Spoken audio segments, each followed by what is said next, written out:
जय श्री राधे राधे। ममता मिश्रा के YouTube channel पे सभी भाई, सभी बहनों, सभी दोस्तों को मेरा दिल से नमस्कार है। आइए एक बहुत सुंदर, बहुत प्यारी सौतेली माँ और बेटे की दर्द भरी कहानी, आप ये गाना सुन के आंखें में आंसू आ जाएगा। आइए इस गीत के माध्यम से गाते हैं। अगर गाना अच्छा लगे तो कमेंट में बॉक्स में कमेंट करके एक प्यारा कमेंट जरूर करना और लाइक सब्सक्राइब करना। जय श्री राधे राधे। अंतिम समय धना राजा का बोला मैं, जीने की है दूसरा बियाह वाना।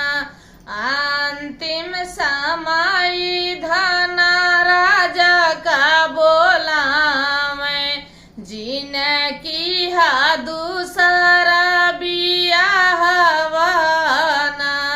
धाना के बतिया राजा नहीं माने, काइले हैं दूसरा बियाह वाना।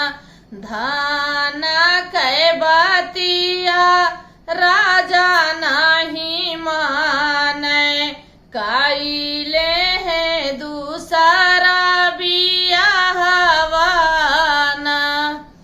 लाला ना का भेजे राजा इस कुलावा, अपना गाए अपनी नाव करियाना। लाला ना का भेजे राजा उनके इस कुलावा, अपना गाए अपनी नाव करियाना। पढ़ी के नीलालन घर का जौला उठे, हेरई लागे अपन महतारियाना। पढ़ी के लालाना जब घर कलवटे, हेरई लागे अपन महतारियाना। डर के मारे लालन खाना वाना मांगे, जाई के ठाड़े दुआरवाना। डर के मारे लालन खाना वाना मांगे, ठाड़े भाए जाई के दुआरवाना। हाथवा माली है छुरिया कटरिया, हाथवा माली है छुरिया कटरिया। झपटी के पहुँची लालन लागवाना, हाथे बाएं हाथे पकड़ी है लालना के मुड़िया। दहिने हाथे काटी गरदनवाना, बाएं हाथे पकड़ी पापिन लालना के मुड़िया।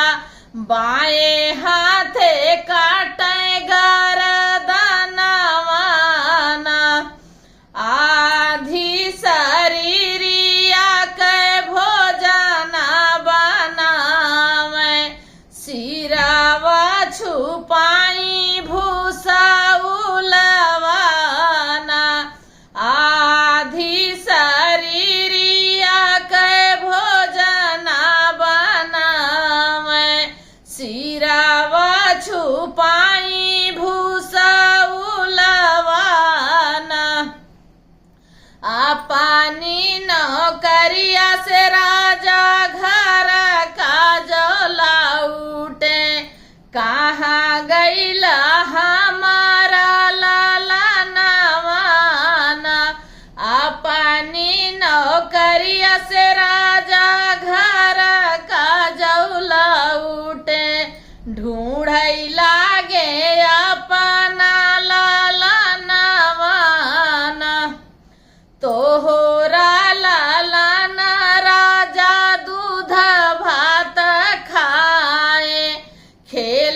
गईले वही तो बहेरवाना तोहरा लालाना राजा दूध भात खाए खेलई गईले वही तो बहेरवाना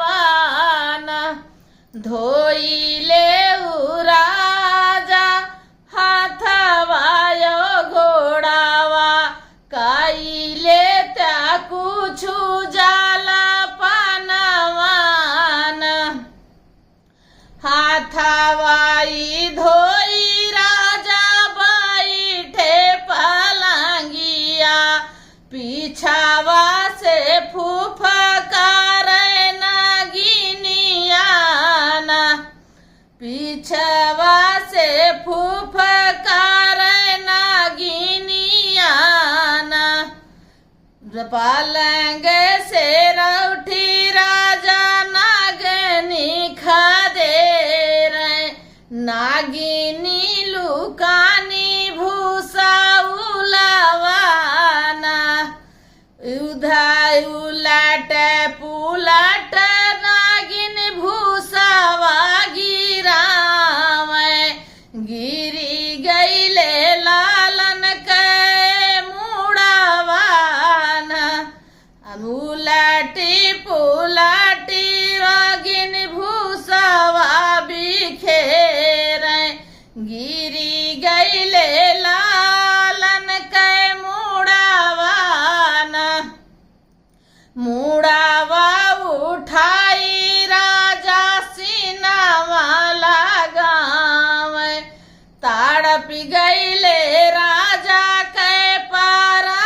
पारानावाना कावाना कसूर की है न मोरा लालन काटी डारू लालन के सिरवाना कावाना कसूर की है न मोरा लालन काटी दीहू लालन